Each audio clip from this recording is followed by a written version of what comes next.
Hey everyone, welcome back. Thanks for joining us for the second part of our story. Let's jump right back in. Mark left before dawn, the city still shrouded in gray mist. First stop, Janet Bell's office. The prepared documents were waiting in a neat stack. Everything's in order, Janet confirmed, her expression unreadable. Absolutely certain this is the route you want to take? No walking this back. That's the point, Janet, Mark said. At Riverstone Bank, George Mills had the crucial paperwork ready. Marked all the signature lines, George said, his voice low. You sure they don't suspect anything? They're too busy counting chickens they think are about to hatch, Mark replied grimly, signing where indicated. By noon, he'd been to the county records office, filed the documents that would detonate later, and finalized the agreement with Sam Green, the real plan for the Ridge property. His phone buzzed incessantly. Texts from Sarah. How's it going? Any news? Call me. He ignored them all. At 3, he met Maria Diaz at a small notary's office tucked away in a strip mall. He watched her read the affidavit detailing the conversations she'd overheard between Sarah and Rick of the plot, the callous disregard for him. You understand what signing this means? He asked quietly. Maria met his gaze directly, her earlier nervousness replaced by a quiet resolve. Completely. She signed her name with a firm hand. Will it be enough? Combined with everything else? Mark took the notarized document. More than enough. Evening found him back on Blackwood Ridge. He walked through the silent house, room by room. Summer afternoons learning joinery from Ray in the dusty workshop. Winter nights by the crackling fireplace, listening to stories of Cole's stubbornness weathering storms literal and financial. In the study, he opened the heavy antique desk, retrieving a small, intricately carved wooden box Ray had made decades ago. A keepsake box. His phone rang. Arthur Vance. Mark. Expected to hear from you hours ago. How did the bank meeting go? Arthur's voice was jovial, expectant. Productively, Arthur. Very productively. Mark kept his tone level. In fact, I've arranged something I think the whole family needs to be present for. Could everyone gather at your place tomorrow evening? Say 7? I'll explain everything then. Splendid. 7 it is. We'll celebrate. The line clicked dead. A moment later, a text from Rick Shaw. Heard you arranged financing. Smart. Let's do lunch next week. Got investment ops perfect for guy joining the family biz. Mark didn't reply. He texted Janet. Stage set. Proceeding as planned. Her reply was instant. All docs filed and confirmed. Point of no return established. Good luck. Mark stayed at the Ridge that night, alone in the big, quiet house. He slept soundly, deeply, for the first time in months. In the morning, he drove to the small cemetery where his parents were buried, placed fresh flowers on the simple granite stone, stood there for a long time talking to them quietly, updating them the way he always did when things felt monumental.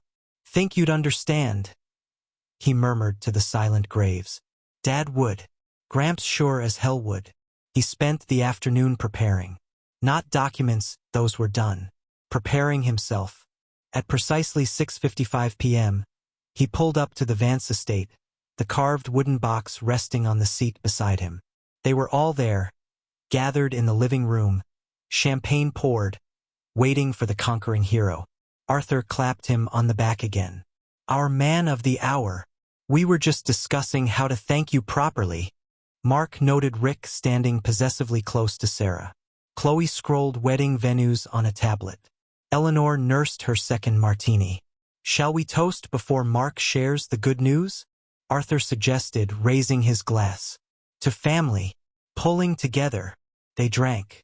Mark didn't. He placed his untouched glass on a side table. I've been thinking a lot, he began, his voice cutting through the expectant chatter. About what family really means. Obligation. Loyalty. He paused. Honesty. Arthur nodded encouragingly. Exactly. The values we Vances stand for. Interesting you say that, Arthur, Mark replied, his voice dropping, hardening, because my recent discoveries suggest otherwise. The smiles froze. The room plunged into a sudden, heavy silence. Discoveries? Sarah asked, her voice suddenly thin, tight. Maybe excavation is a better word, Mark continued, his gaze sweeping over their stunned faces. See, when you pressured me about leveraging Ray's house for Chloe's wedding, Arthur, you said something interesting. You said, it's just an old house. He turned to Sarah. And you said nothing. I didn't think, Sarah stammered. Exactly. You didn't think I'd look deeper. You didn't think I'd find Ray's journal, detailing Arthur's financial shell games from 30 years ago. You didn't think I'd find out about your affair with Rick. He saw the blood drain from her face. Or your charming little plan to use the house as collateral, hoping I'd default so you two could swoop in. Rick stepped forward, regaining composure. That's a baseless, outrageous accusation. Is it? Mark's voice was ice. Hotel receipts? Text messages? Witness statements detailing your conversations about getting me out of the picture once you controlled the property. Arthur's face was sheet white. Now see here, Mark. No, you see, Mark interrupted, his voice dangerously calm. When you dismissed Ray's house, my heritage, as just an old house, I realized something. You were absolutely right. Confusion flickered across their faces. It is just wood and nails, Mark said softly. He opened the carved wooden box Ray had made.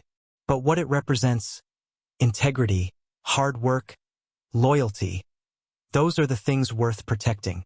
He began removing papers from the box. So, I made some arrangements. What kind of arrangements? Arthur demanded, his voice raspy. Mark met his terrified gaze. The kind that ensure justice. He started passing out the documents.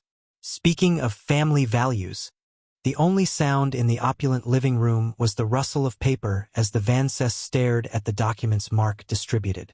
Arthur understood first, his face contorting in disbelief, then rage. What the hell is this? He choked out, waving a sheet.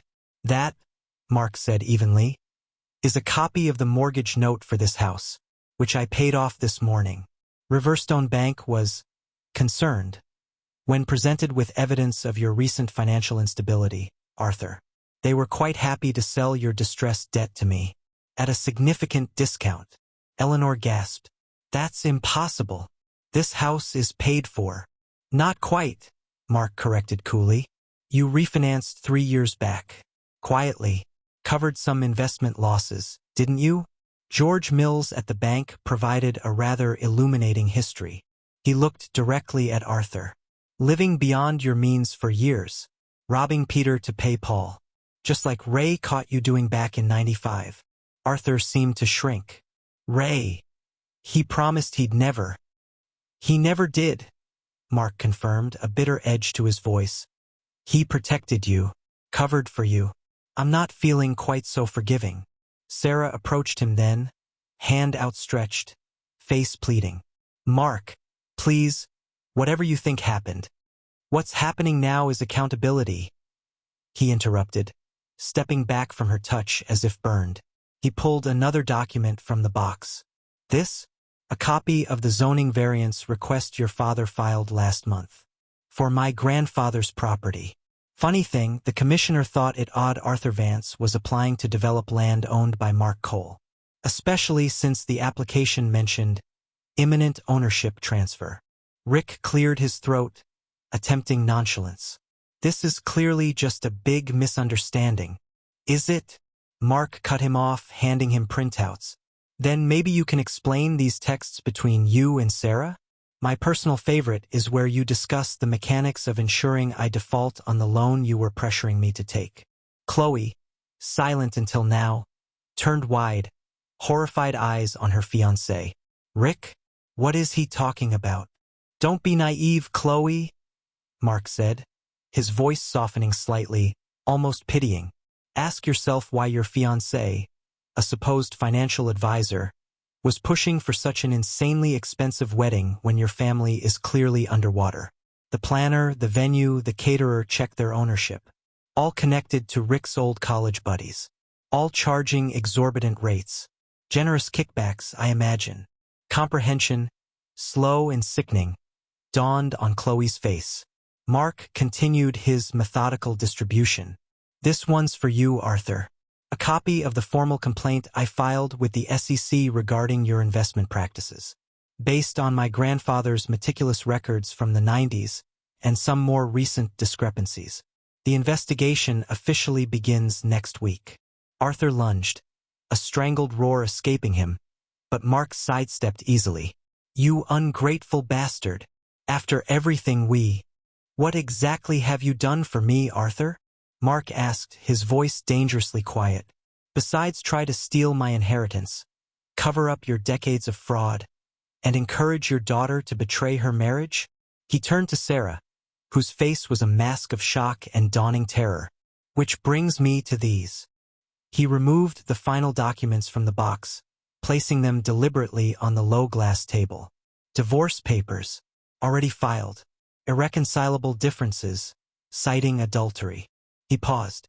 And copies of the deed transfer I completed yesterday. Deed transfer? Sarah whispered. I've placed the Blackwood Ridge property into an irrevocable trust, Mark stated flatly. It can never be sold for development. The house and 10 acres surrounding it will be preserved as a historic landmark, with public memorial gardens dedicated to Ray and Eleanor Cole.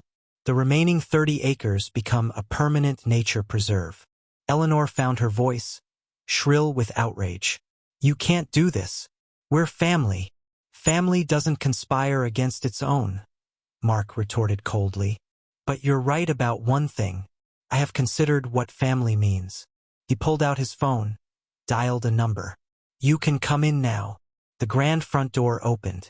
Maria Diaz stepped inside, followed by a grim-faced man in a suit. Detective Miller, Portland PD Financial Crimes Unit. Detective Miller is extremely interested in some old documents my grandfather preserved, Mark explained, particularly regarding Mr. Vance's investment strategies over the years. Miller nodded curtly. Mr. Vance, we have some questions regarding investor complaints. Some quite old, some more recent. I'd appreciate it if you'd accompany me downtown. Arthur's face twisted. You think this ends here? Do you know who I am in this town? I know exactly who you are, Arthur, Mark replied quietly. That's the whole problem. As Miller escorted a sputtering, protesting Arthur towards the door, Mark turned back to Sarah. I'll have my things out of the house by tomorrow. Mark, please. Tears streamed down her face, genuine now, fueled by fear. We can fix this. I made a mistake. No, he corrected her, his voice devoid of emotion. A mistake is forgetting an anniversary. What you did was calculation. Betrayal. He gestured to the divorce papers. I'm not contesting marital assets. Keep the house, the car, your business. I want nothing that came from this life built on lies. Rick, seeing the ship sinking fast, tried to sidle towards the exit. Mark blocked his path. Not so fast. There's still the matter of Maria's affidavit regarding your role in Arthur's schemes, and those interesting text messages. Detective Miller will want a word with you next. As Rick was led away, looking utterly stunned, Chloe collapsed onto a silk sofa, burying her face in her hands, her fairy tale wedding dissolving into dust around her. Was any of it real? She whispered to no one. That's a question worth asking, Mark replied, his tone softening almost imperceptibly. But not one I can answer for you. He gathered the remaining papers, placing them back in Ray's carved box. As he turned to leave, Eleanor's voice, laced with venom, followed him. You'll regret this. No one crosses the Van Cess and gets away unscathed. Mark paused at the door, turning back one last time. Actually, Eleanor, that's precisely what I'm doing. He looked around the wrecked room at the shattered family. The difference between your family and mine? Mine taught me some things are worth more than money or appearances. Integrity is one. He walked out into the cool night air, leaving the explosion behind him, the sounds of shouting and sobbing already fading as he reached his truck. The weeks that followed were quiet, but the tremors continued. The Vance name, once synonymous with Portland society, became toxic overnight. Theodore's arrest, the unfolding SEC investigation, the whispers turning into headlines. The carefully constructed facade didn't just crack, it imploded. Old investors crawled out of the woodwork, their stories painting a damning picture decades in the making. Mark watched it all from the ridge, a detached observer. He moved back into Ray's house, the scent of old wood and beeswax a strange comfort. He threw himself into the restoration work he'd planned, sanding floors, repairing plaster, the physical labor a necessary anesthetic. The trust was finalized, the property's future secured, a silent promise kept to the old man. 3 weeks after the reckoning, Mike Ramos showed up unannounced, toolbox in hand. "Figured you could use help," he said, surveying the porch Mark was rebuilding. "Crew's worried. You up here alone with power tools and a head full of vengeance." Mark managed a slight smile. "The vengeance part's mostly done, Mike." They worked side by side, the rhythm of hammering and sawing filling the quiet. "Word is," Mike said eventually, wiping sweat from his brow, "Arthur Vance is facing serious time. Fancy lawyer couldn't even get him bail." "Evidence was solid," Mark replied, not looking up. "Ray was thorough. And Sarah?" Mark paused, hammer hovering. "Filed a countersuit, contesting everything. Emotional distress, abandonment."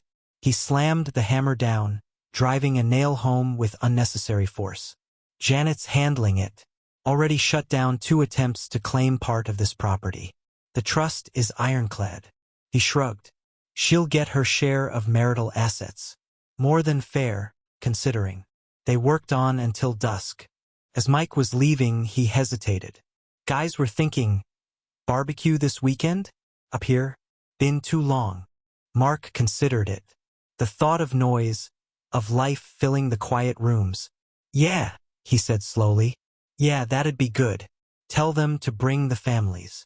After Mike left, Mark sat on the newly repaired porch steps, watching the sunset bleed across the sky. His phone buzzed. A text from Maria Diaz. "Chloe Vance called the studio today. Canceled all wedding vendors. Asked if we were hiring." He felt a flicker of something. Not pity, maybe just resignation. Chloe had been complicit through willful blindness but not an active player. Still, her path wasn't his concern. Another text. "Janet Bell. Rick Shaw took a plea, testifying against Arthur Vance for reduced sentence. Sarah's lawyer requested another continuance. Denied. The machinery of consequence ground on, slow, inexorable. He found a strange, cold peace in it. Not joy. There was no triumph in watching lives disintegrate, even lives that had tried to destroy yours. The next day brought an unexpected visitor. George Mills from the bank pulled up in his sensible sedan, a file folder on the seat beside him, his face grim. "Thought you should hear this from me, Mark," George said, declining the offer of coffee. He cleared his throat. "Arthur Vance attempted suicide in custody last night. He's stable, under medical watch." Mark absorbed the news silently, staring out at the familiar treeline. "There's more," George continued heavily. "Assets are frozen. Investigations widening. Eleanor had to list the estate. They were leveraged to the hilt. Worse than anyone knew." He paused, meeting Mark's gaze. "Are you suggesting I should feel something about this, George?" Mark asked, his voice flat. George shook his head slowly. "Not remorse, maybe. Awareness. What you set in motion." The ripple spread far. "Not saying it wasn't deserved. Just extensive." After George left, Mark found himself pulling out Ray's journal again, rereading passages he'd skimmed before. One line jumped out. "Justice without mercy is just vengeance. Vengeance without limits is just destruction. Seen good men lose themselves settling scores. Trick is remembering who you are after the debt's paid." That evening, Detective Miller called. "Thought you'd want an update. Found evidence linking Rick Shaw to 3 other investment schemes. Similar playbook. Different cities." "What about Sarah?" Mark asked automatically. "No evidence she was involved in the financial fraud," Miller replied. "The affair, the plan to pressure you?" "Yes." The investment stuff? Seems she was adjacent, maybe willfully blind, but not an active participant.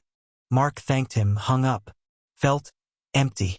The dismantling continued, efficient, brutal, requiring nothing more from him. The weekend barbecue brought noise and life back to the ridge. Mike and the crew, their wives, a swarm of kids exploring the woods Mark had roamed as a boy. Laughter echoed. The house felt less like a tomb, more like a home. As evening fell, Mike found Mark sitting alone on the porch steps, nursing a beer, watching the families pack up. "You know what they say about revenge, boss?" Mike commented quietly, handing him a fresh bottle. "Dish best served cold? More like, when you embark on it, dig 2 graves." Mike gave him a searching look. "You're still standing." "Am I?" Mark looked out at the darkening woods. "Known you 10 years, Mark. First time the crew's been to your home." Mike let the words hang there. Before Mark could answer, his phone rang. Unknown number. "Mr. Cole? This is Meridian Hospital. You're listed as Chloe Vance's emergency contact. There's been an incident." He found Chloe in a curtained-off bay, a white bandage stark against her wrist, her eyes dull, unfocused. Recognition flickered when she saw him, quickly followed by confusion. "Why are you here?" Her voice was a dry whisper. "Hospital called. Said I was your emergency contact." She closed her eyes briefly. A faint flush crept up her neck. "Must have put your number down by mistake. Options are limited these days." A tired-looking doctor informed Mark she'd taken an overdose of sleeping pills. Not enough to be fatal, but a clear cry for help. They were keeping her for observation. "You should go," Chloe said when they were alone, staring at the ceiling. "I'm sure the last person you want to deal with is a Vance." Mark looked at her, this young woman pushed to the periphery his whole marriage, now adrift in the wreckage her family had created. "What happened, Chloe?" A bitter laugh escaped her. "What didn't happen? Dad's in jail, likely for years. Mom's pickling herself in vodka. The house is gone. Rick was playing all of us." She trailed off. "Where's Sarah?" "Left. Paris, I think. Couldn't handle the scandal." Chloe's eyes filled with tears she didn't bother wiping away. "I was staying with a friend. Wore out my welcome. Tonight, I just couldn't see any way forward." Against his better judgment, maybe against all logic, Mark made a decision. The guest house behind Ray's place. The small, but it's empty. You can stay there until you get on your feet. Chloe stared at him, stunned into silence. "Why? After everything? Why would you help me?" "Because I'm not your family, Chloe," he said, the words tasting strange, true. "Which means I get to decide who I want to be right now." The next morning, he drove her up to the ridge. The guest house, Ray's old workshop, was basic but clean. He laid out the rules, his voice firm, impersonal. "No contact with your parents or Sarah while you're here. No drama about the legal stuff. You get into therapy. You find a job, any job. This isn't charity, it's a temporary landing spot." Chloe nodded, still looking bewildered. "I still don't understand." "Neither do I entirely," Mark admitted, more to himself than to her. "Maybe I need to prove something. To myself." Surprisingly, Chloe held up her end. She found work part-time at a local nursery. Started seeing a therapist downtown twice a week. Kept to herself. Sometimes, they'd share a silent cup of coffee on the main house porch, the vast gulf of the recent past lying unspoken between them. An awkward truce settled over the ridge. One evening, as fall bled into the gray chill of winter, she broke the unspoken rule. "Got a letter from Sarah today." Mark tensed. "I thought we agreed." "We did," Chloe interrupted quickly. "I'm not contacting her. Just thought you should know. She's filing for bankruptcy in France. Apparently, trying to keep up appearances after the divorce wiped her out." "Not my concern," Mark said flatly. Chloe studied him, a question in her eyes. "Do you ever regret it? How completely you took my family apart?" He considered it, turning the question over like a worn stone in his hand. "I regret it was necessary, Chloe. I regret the choices they made that led here. But do I regret protecting what was mine? Exposing the truth? No. Even knowing the cost? Dad's suicide attempt? Mom's drinking? Sarah losing everything? Your father tried to kill himself because he was caught, Chloe. Because he couldn't face the consequences. Same applies to the rest. His tone softened slightly. But I didn't anticipate you getting caught in the blast radius. For that part, I am sorry. She nodded slowly, accepting the narrow apology. For what it's worth, I think you were justified. Maybe not the method, but the reaction? Yes. She stood up. Found a small apartment downtown. Moving out next week. He felt an unexpected pang, not regret, not relief, something else. Acknowledgement, maybe. The gardens should be open by spring. You're welcome to visit. A year to the day after the confrontation at the Vance estate, Mark stood on the porch. Landscapers were putting the finishing touches on the Roy and Eleanor Cole Memorial Gardens. The trust Ray had unknowingly helped fund was operational, protecting the house and land in perpetuity. The board included Janet, Mike, and, surprisingly, Chloe, whose horticultural knowledge from the nursery job proved useful. The news filtered through occasionally. Arthur remained in prison, sentence reduced for health but still long. Eleanor lived with a cousin in Arizona, selling costume jewelry online. Rick Shaw was serving time. Sarah had vanished into the anonymity of Europe. The divorce finalized quietly months ago via lawyers. Her last rambling letter justifying everything unopened in Mark's desk drawer. Mark himself, he was rebuilding slowly. He'd reconnected with Anna Chan, an architect he'd worked with before, collaborating on restoring old buildings for community use. Felt careful. Promising, maybe, but the ground still felt unstable under his feet sometimes. Trust didn't come easy anymore. Mike joined him on the porch, handing him a beer. Place looks good, boss. Ray would approve. Still expect to find him out here some mornings, Mark murmured. Telling me I'm using the wrong damn wood sealant. Mike chuckled. Old man knew his stuff. Taught you well. He paused. Not just about building, seems like. Mark nodded, understanding the unspoken reference. He tried to warn me. About the Vances. About everything. Wasn't ready to hear it then. And now, Mark said, looking out at the enduring ridge, the house standing solid behind him. Now I understand what he meant about foundations. It's not just what you build. It's what holds it up when the storms hit. The principles underneath. He thought of Ray's journal, the warning about vengeance. Had he remembered who he was? He wasn't sure. He was different now. Harder. Warier. Mike raised his bottle. To sturdy foundations. Mark touched his bottle to Mike's. And figuring out who you are when the dust settles. The sunset painted the sky in fierce, brilliant colors. The air was crisp, clean. The house felt solid around him, weathered but unbroken. A testament, perhaps, to legacies built not just of wood and stone, but of something harder, something more enduring, something that holds even after everything else has been torn down. Thanks for watching. I'd love to hear your thoughts on this story. Drop a comment below. Don't forget to like and subscribe for more intense tales. See you in the next one.